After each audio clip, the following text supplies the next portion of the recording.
महाभारत में उल्लेखित 18 पर्वों में से एक है महाप्रस्थानिक पर्व, जिसमें पांडवों की महान यात्रा अर्थात मोक्ष की यात्रा का उल्लेख है। इसके अनुसार समस्त भारतवर्ष की यात्रा करने के बाद मोक्ष हासिल करने के उद्देश्य से पांडव हिमालय की गोद में चले गए। वहां मेरु पर्वत के पार उन्हें स्वर्ग का रास्ता मिला, लेकिन इस यात्रा के दौरान सबसे पहले द्रौपदी की मृत्यु हुई। एक एक कर सारे पांडव मौत के आगोश में समाते गए। हालांकि युधिष्ठिर मात्र एक ऐसे पांडव थे जिन्हें सशरीर स्वर्ग में प्रवेश करने की अनुमति मिली, परंतु यहाँ सवाल यह उठता है कि क्यों सिर्फ युधिष्ठिर ही स्वर्ग पहुँच पाए और क्यों सबसे पहले द्रौपदी की मौत हुई। आज इस वीडियो में हम इन सभी प्रश्नों का उत्तर महाप्रस्थानिक पर्व के माध्यम से प्रस्तुत कर रहे हैं। नमस्कार दोस्तों, राधे राधे, जय श्री कृष्णा। कमेंट बॉक्स में जय श्री कृष्णा अवश्य लिखें। आप सभी का स्वागत है आपके अपने YouTube चैनल विभा शेरावत पर। बात उस समय की है जब यदुवंशियों का साम्राज्य समाप्त हो चुका था। उनकी नाश की बात सुनकर युधिष्ठिर को बहुत दुख हुआ। महर्षि वेदव्यास की आज्ञा से द्रौपदी सहित पांडवों ने राजपाट त्याग कर परलोक जाने का निश्चय किया। युधिष्ठिर ने जुजुत्सु को बुलाकर उसे संपूर्ण राज्य की देखभाल का भार सौंप दिया और परीक्षित का राज्य अभिषेक कर दिया। युधिष्ठिर ने सुभद्रा से कहा कि आज से परीक्षित हस्तिनापुर का राजा है तथा वज्र कृष्ण का पुत्र था इंद्रप्रस्थ का राजा है, अतः तुम इन दोनों पर सम्मान और स्नेह रखना। इसके बाद पांडवों ने अपने मामा वासुदेव और श्री कृष्ण तथा बलराम आदि का विधिवत तर्पण श्राद्ध किया। इसके बाद पांडवों और द्रौपदी ने साधुओं का वेश धारण कर स्वर्ग जाने के लिए निकल पड़े। दोस्तों, पांडवों के साथ साथ एक कुत्ता भी चलने लगा। अनेक तीर्थों, नदियों और समुद्रों की यात्रा करते करते पांडव आगे बढ़ने लगे। पांडव चलते चलते लाल सागर तक आ गए। अर्जुन ने लोकवश अपना गांडीव धनुष और अक्षय तरकशों का त्याग नहीं किया था।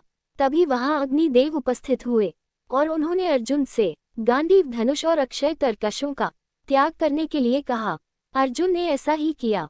पांडवों ने पृथ्वी की परिक्रमा पूरी करने की इच्छा से उत्तर दिशा की ओर यात्रा की। यात्रा करते करते पांडव हिमालय तक पहुंच गए। हिमालय लांघकर पांडव आगे बढ़े तो उन्हें बालू का समुद्र दिखाई पड़ा। इसके बाद उन्होंने मेरु पर्वत के दर्शन किए। पांचों पांडव, द्रौपदी और वह कुत्ता आगे बढ़ ही रहे थे, तभी द्रौपदी लड़खड़ा कर गिर पड़ी। द्रौपदी को गिरा देख भीम ने युधिष्ठिर से कहा, द्रौपदी ने कभी कोई पाप नहीं किया, तो फिर क्या कारण है कि वह नीचे गिर पड़ी। युधिष्ठिर ने कहा, द्रौपदी हम सब में अर्जुन को अधिक प्रेम करती थी, इसलिए उसके साथ ऐसा हुआ। ऐसा कहकर युधिष्ठिर द्रौपदी को देखे बिना ही आगे बढ़ गए। थोड़ी देर बाद सहदेव भी गिर पड़े। भीम ने फिर से युधिष्ठिर से सवाल किया कि सहदेव के गिरने का कारण क्या है। युधिष्ठिर ने बताया, सहदेव किसी को अपने जैसा विद्वान नहीं समझता था, इसी दोष के कारण उसे आज गिरना पड़ा है।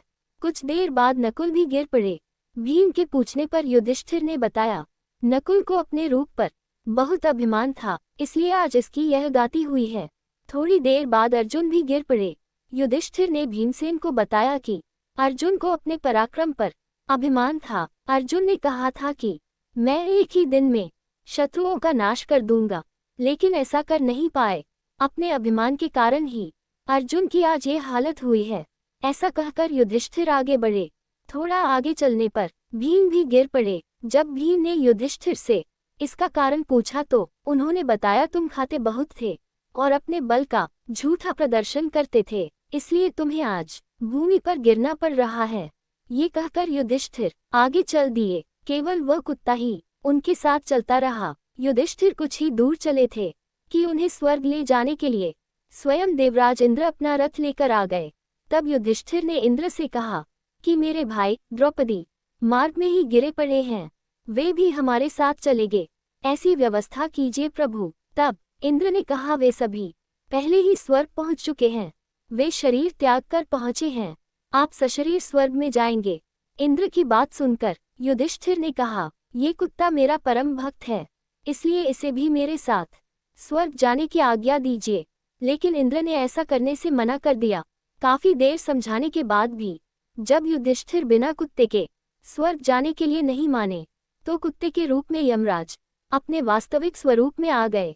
युधिष्ठिर को अपने धर्म पर स्थित देखकर यमराज बहुत प्रसन्न हुए। इसके बाद देवराज इंद्र युधिष्ठिर को अपने रथ में बैठाकर स्वर्ग ले गए। स्वर्ग जाकर युधिष्ठिर ने देखा, वहां दुर्योधन एक दिव्य सिंहासन पर बैठा है, अन्य कोई वहां नहीं है। ये देखकर युधिष्ठिर ने देवताओं से कहा कि मेरे भाई तथा द्रौपदी जिस लोक में गए हैं, मैं भी उसी लोक में जाना चाहता हूँ। मुझे उनसे अधिक उत्तम लोक की कामना नहीं है। तब देवताओं ने कहा कि यदि आपकी ऐसी इच्छा है तो आप इस देवदूत के साथ चले जाए, यह आपको आपके भाइयों के पास पहुंचा देगा। युधिष्ठिर उस देवदूत के साथ चले गए। देवदूत युधिष्ठिर को ऐसे मार्ग पर ले गया जो बहुत खराब था। उस मार्ग पर घोर अंधकार था, उसके चारों तरफ से बदबू आ रही थी, इधर उधर मूर्तियां दिखाई दे रही थी, लोहे की चोंच वाली कौवे और गिद्ध मंडरा रहे थे। वहां की दुर्गंध से तंग आकर युधिष्ठिर ने देवदूत से पूछा कि हमें इस मार्ग पर कितनी दूर चलना है और मेरे भाई कहाँ हैं? युधिष्ठिर की बात सुनकर देवदूत बोला कि देवताओं ने कहा था कि जब आप थक जाए तो आपको लौटा लेना, यदि आप थक गए हो तो हम पुनः लौट चलते हैं। युधिष्ठिर ने ऐसा ही करने का निश्चय किया। जब युधिष्ठिर वापस लौटने लगे तो उन्हें दुखी लोगों की आवाज सुनाई दी। वे युधिष्ठिर से कुछ देर वहीं रुकने के लिए कह रहे थे। युधिष्ठिर ने जब उनसे उनका परिचय पूछा तो उन्होंने कर्ण, भीम, अर्जुन, नकुल, सहदेव, द्रौपदी के रूप में अपना परिचय दिया। तब युधिष्ठिर ने उस देवदूत से कहा कि तुम पुनः देवताओं के पास लौट जाओ। मेरे यहाँ रहने से यदि मेरे भाइयों को सुख मिलता है तो मैं इस दुर्गम स्थान पर ही रहूंगा। देवदूत ने यह बात जाकर देवराज इंद्र को बता दी। युधिष्ठिर का उस स्थान पर अभी कुछ ही समय बीता था कि सभी देवता वहां आ गए। देवताओं के आते ही वहां सुगंधित हवा चलने लगी, मार्ग पर प्रकाश छा गया। जब देवराज इंद्र ने युधिष्ठिर को बताया कि तुमने अश्वत्थामा को मारने की बात कहकर छल से द्रोणाचार्य को उनके पुत्र की मृत्यु का विश्वास दिलाया था, उसी के परिणाम स्वरूप तुम्हें भी छल से कुछ देर नरक के दर्शन करने पड़े हैं। अब तुम मेरे साथ स्वर्ग चलो, वहां तुम्हारे भाई व अन्य वीर पहले ही पहुंच गए हैं। इस प्रकार युधिष्ठिर अपने भाइयों व अन्य संबंधियों को वहां देखकर बहुत प्रसन्न हुए। दोस्तों, अगर आपको मेरी यह कथा अच्छी लगी हो तो प्लीज़ मेरे चैनल को लाइक करें, सब्सक्राइब करें, शेयर करें और कमेंट करें। धन्यवाद।